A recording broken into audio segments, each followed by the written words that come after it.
রান্না করতে চান, এই হলো কুকিং কোকোনাট অয়েল আমাদের কাছে আছে, সরিষার তেল তো আছে, ঘি আছে। তাহলে রান্নার 3টে অপশন দিলাম।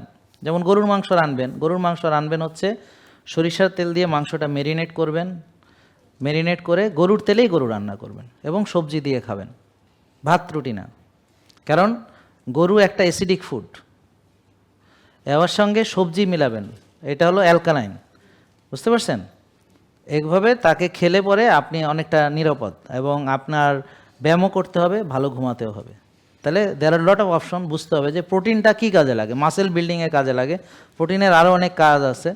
তা আপনি ব্যায়াম করবেন, মাসেলের ব্যায়াম করবেন, ওজন নিয়ে ব্যায়াম করবেন, ঠিক আছে? ওজন নিয়ে ব্যায়াম করবেন, পেশিকে ব্যবহার করবেন, প্রোটিন খাবেন, প্রোটিন পেশির মধ্যে লাগবে, আপনার পেশি সুগঠিত হবে, 8 ঘন্টা ঘুমাতে হবে, ঠিক আছে? আপনি গরু খাইলেন, ব্যায়াম করলেন না, রাত জাগলেন, তো এইটা দিয়ে পরে দেখা গেল আপনার হার্ট অ্যাটাক হইতে পারে। বুঝতে পারছেন না? যে আমি তো গরু খাবো, খুব পছন্দ হয়েছে আপনার কথাটা, কিন্তু আমি তো ব্যায়াম করব না, ভালো, মরেন গই যায়, মরেন। মনে রাখবেন, আপনি যদি জান্নাত থেকে, যদি আনার সুযোগ নেই আপাতত, হ্যাঁ, মান্না সালোয়া তো এখন আর আসে না, হ্যাঁ, তো জান্নাত থেকে যদি আল্লাহ খাবারও পাঠান, সেটা খেয়েও আপনি রুগী হবেন যদি জম্মের খাওয়া খান। কারণ কোরআন হাদিসে খাবারের পরিমাণও নির্ধারণ করা আছে। কি বাবা, বাড়াবাড়ি করা ভালো? সীমা লঙ্ঘন করতে আল্লাহ নিষেধ করছে না? তাহলে সীমা লঙ্ঘন করা কি ভালো? কোরআনের বিরোধী না কাজ? তারপরে খাবারের ব্যাপারে 1 ভাগ খেতে বলছে রাসূল সাল্লাল্লাহু আলাইহি ওয়াসাল্লাম, ভুলে গেছেন বাবা? মনে আছে?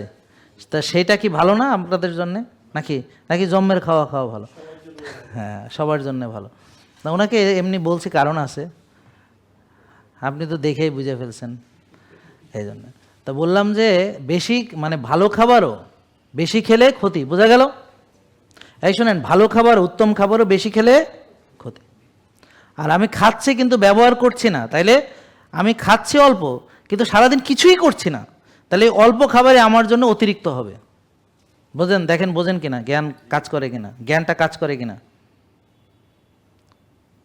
তাইলে গ্রামের মানুষ অনেকে আছে এখনও নারকেলের দুধ বানাইয়া গুড় টুট দিয়া মাইখা এমনি হাত ডুবাইয়া খায়, কিন্তু রুগী নেয়, 14 ঘন্টা কাম করে।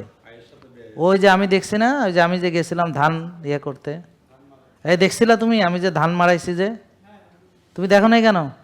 দেখবা, ঠিক আছে? আমার পেজে আসো তুমি, তাহলে পেজে দেখো নাই কেন? নাকি চিনতে পারো নাই আমি কে? পাঞ্জাবি পরা ছিলাম, অনেকে চিনতে পারে না। তাই আমি আবার একটা ভিডিও আপলোড দিব, এটা যে কে কতক্ষণ পরে চিনতে পারছেন,